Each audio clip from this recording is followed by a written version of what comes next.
बिस्मिल्लाहिर्रहमानिर्रहीम सल्लल्लाहु अलैहि वसल्लम। ये कुरान पाक अब्बू का है और मेरी बहन ने कहा कि अब्बू का कुरान पाक मेरे पास है। कुछ अच्छे से याद नहीं कि अम्मी के पास भी ऐसा ही कुरान पाक था और मुझे याद पड़ता है कि मैंने भी एक कुरान पाक लिया था। उसके बाद फिर मैंने कुरान पाक तर्जमे के साथ पढ़ना शुरू किया।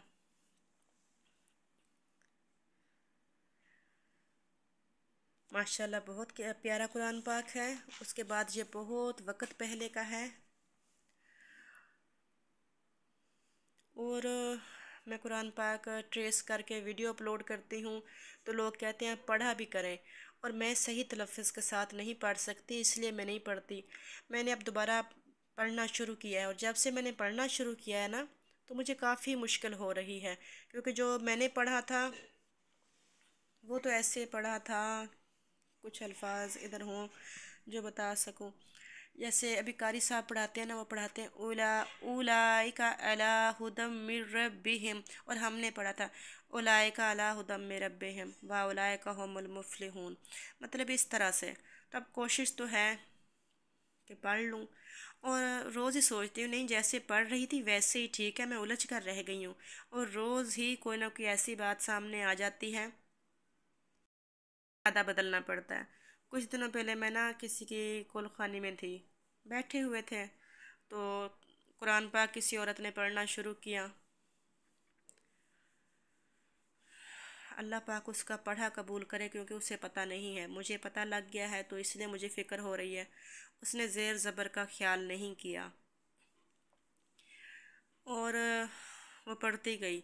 तो बाकी जो सब औरतें थी वो भी ज़ाहिर सी बात है वो साथ ही पढ़ रही थी, मैं भी पढ़ रही थी। मुझे कुछ टाइम पहले अंदाज़ा नहीं था इस तरफ के ज़ेर ज़बर तलफ़्फ़ुज़। अल्हम्दुलिल्लाह ज़ेर ज़बर का तो मेरा इतना फ़र्क नहीं है, मेरा तलफ़्फ़ुज़ का फ़र्क है, और वो अल्हम्दुलिल्लाह मैं ठीक कर लूँगी इंशाअल्लाह।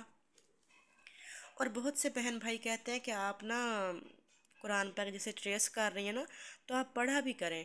भी जैसे अभी नहीं पढ़ सकती मैं, मुझे पता है कि कुरान पाक मुझे मुझे दिल से तसल्ली है, दिल से सुकून है कि अल्लाह पाक मोहब्बत देखता है इंसान की कि वो कुरान पाक कैसे पढ़ रहा है, क्यों पढ़ रहा है।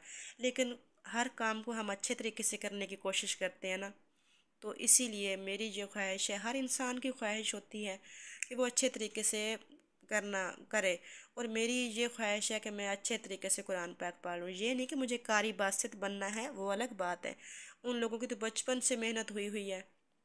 लेकिन ये ख्वाहिश है कि मैं सही तलफ़्फ़ुज़ के साथ पढ़ लूँ, और अल्हम्दुलिल्लाह अल्हम्दुलिल्लाह पढ़ लिया है। ये सबक है आज का मेरा।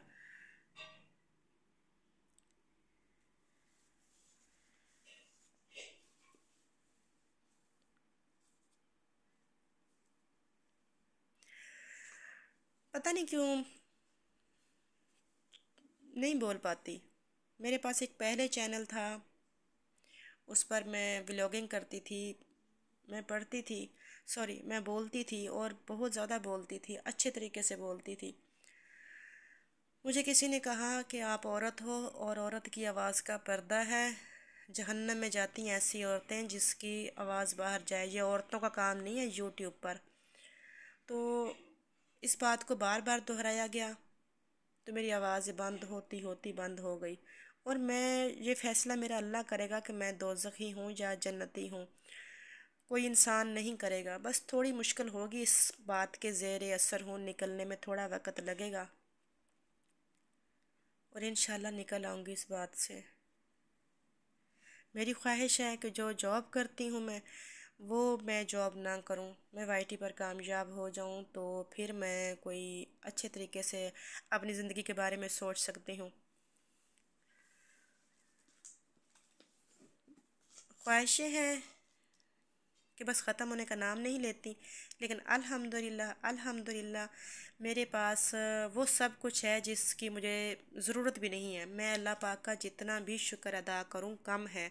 हाँ, इंसान हूँ, इंसान होने के नाते मेरी ख्वाहिशें हैं, मैं अच्छी ज़िंदगी गुजारना चाहती हूँ, लेकिन अब भी अल्हम्दुलिल्लाह मैं बेहतरीन ज़िंदगी गुजार रही हूँ।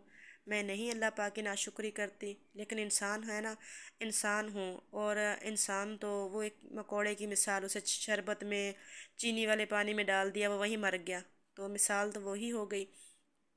और बहुत से बहन भाई कहते हैं कि अपनी वॉइस तो अभी तो कुछ पता नहीं कि यूट्यूब पर कैसे काम करना है। व्लॉगिंग तो आती थी कि वो सीख ली थी, अभी कुरान पाक है उसके बारे में कुछ बोलना, कुछ इस तरह से वो अल्फाज नहीं मेरी समझ में आते। इंशाल्लाह जैसे अल्फाज में समझ आएंगे तो मैं अपना काम शुरू करूँगी। अभी तो जैसे तैसे जो सोचा है वो ही कर रही हूँ। दुआओं में रखिएगा याद। और इंशाल्लाह बहुत जल्द मेरी कुरान पाक ट्रेस करने वाली वीडियो भी आएगी। अल्लाह हाफिज़।